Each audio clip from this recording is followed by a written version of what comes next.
Okay, everyone, let's start with our class. आज इतना कुछ मेजर काम है नहीं. We're just going to have an introduction to your A levels physics, right? हम AS and A2 physics दोनों को discuss करेंगे. So you have 11 chapters in your AS physics and you're going to have 13 chapters in your A2 physics. So this is AS, this is A2. ठीक है, ये इस तरीके से chapters आपके divided हैं and you're going to appear for a total of 5 papers. ठीक है, 5 papers आपने देने हैं. AS में आपको 3 papers देने होंगे and A2 में आपको 2 papers देने होंगे, right? So AS में you're going to appear for your practicals as well. अब AS में आपको कौन कौन से पेपर्स देना, end of course it's worth mentioning कि अगर आप कॉम्पोजिट दे रहे हैं तो आपको पांचों पेपर्स जो हैं वो एक ही सेशन में देने होंगे of course. Any how, so for your AS इसमें आप P1 दोगे, आप P2 दोगे और आप P3 दोगे. So P1 is basically a multiple choice paper, right, जैसे आप ओ लेवल्स में भी देते थे, right. It's a multiple choice paper, 40 marks का होता है. There is no negative marking. For every correct answer you score 1 point, right.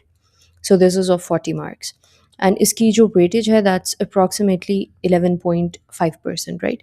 Not sorry, it's 15.5% of your entire A levels, right? So this is 15.5% of your entire A levels, right? Not 11.5%. 11.5% आपका P3 होता है and P5 होता है. Any house पे भी जाते हैं. And then your P2, जिस तरीके से आप O levels में structured questions देते थे, right, for your P2, उसी तरीके से यहाँ पे भी structured questions ही होंगे. This is going to be of 1 hour 15 minutes. P1 is also going to be of 1 hour 15 minutes. P2 में it's of 60 marks, right? इसमें again आपके structured questions होंगे. एंड इसकी वेटेज ज़्यादा है, राइट. जो आपके स्ट्रक्चर्ड क्वेश्चंस वाले पेपर्स हैं both in AS and A2, दोनों में वेटेज इन दोनों पेपर्स की ज़्यादा है. So this is 23%, right. And then आपका P3 is your practical, right. आप पूरा साल लैब्स अटेंड करोगे और एंड पे आप अपना प्रैक्टिकल का पेपर उसके लिए अपेयर हो जाओगे. P3 आपका specially of physics is a very common sense based question paper, right. बहुत आसान पेपर होता है. कुछ बच्चे काफ़ी ईजी लेते हैं प्रैक्टिकल्स को. They not attending their practicals, right. तो of course that is not going to work. आपको रेगुलर होना पड़ेगा अपने लैब्स में, राइट. क्योंकि ठीक है it's a common sense based question, लेकिन फिर भी there a lot of things जो कि आपको लैब्स अटेंड किए बगैर नहीं पता चल सकती, राइट. और ये लैब्स आखिरी पेपर से एक हफ्ता पहले लैब में चले जाना और अपने लैब असिस्टेंट का दिमाग खाना इज़ नॉट लैब्स अटेंड करना, राइट. आपको पूरा साल पढ़ना पड़ेगा. Of course there is no time to waste, right. It does make sense. आप देखो तो in your O levels you had 3 years, right. उसमें एक साल में तो ज़्यादा स्कूल जो हैं बच्चों को अपेयर ही नहीं कराते, right.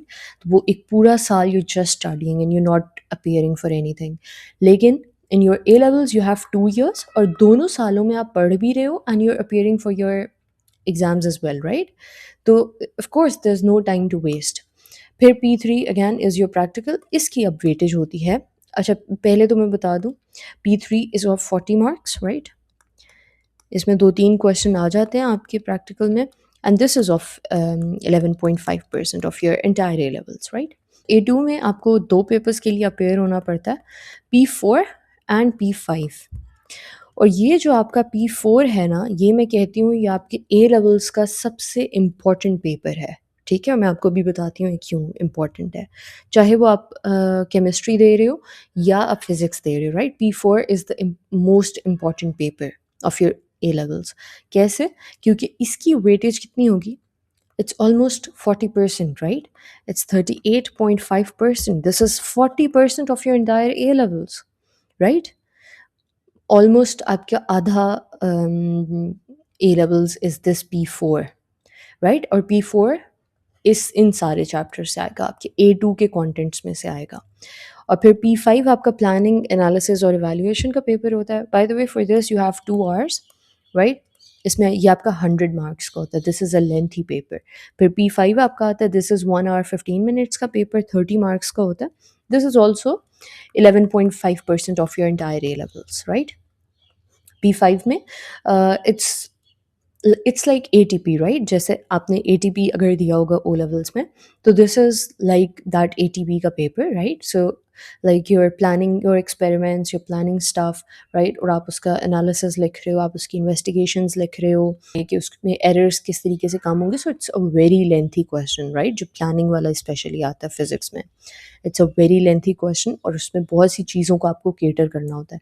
Again it's not a very difficult paper, लेकिन आखिरी दिन बैठ के पढ़ने से नहीं होगा, right. So this you'll have to keep in mind, right, जैसे मैंने बोला इसमें मेहनत देनी पड़ेगी ए लेवल्स में, राइट.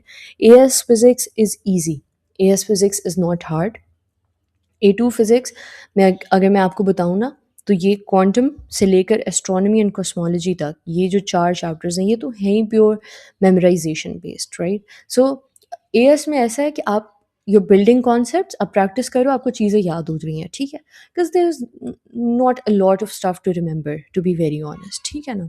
कुछ ऐसा है ही नहीं. अब डीसी सर्किट में जाओगे, आप लॉस पढ़ लोगे, उनको अप्लाई कर रहे हो, right, even though this is a difficult chapter.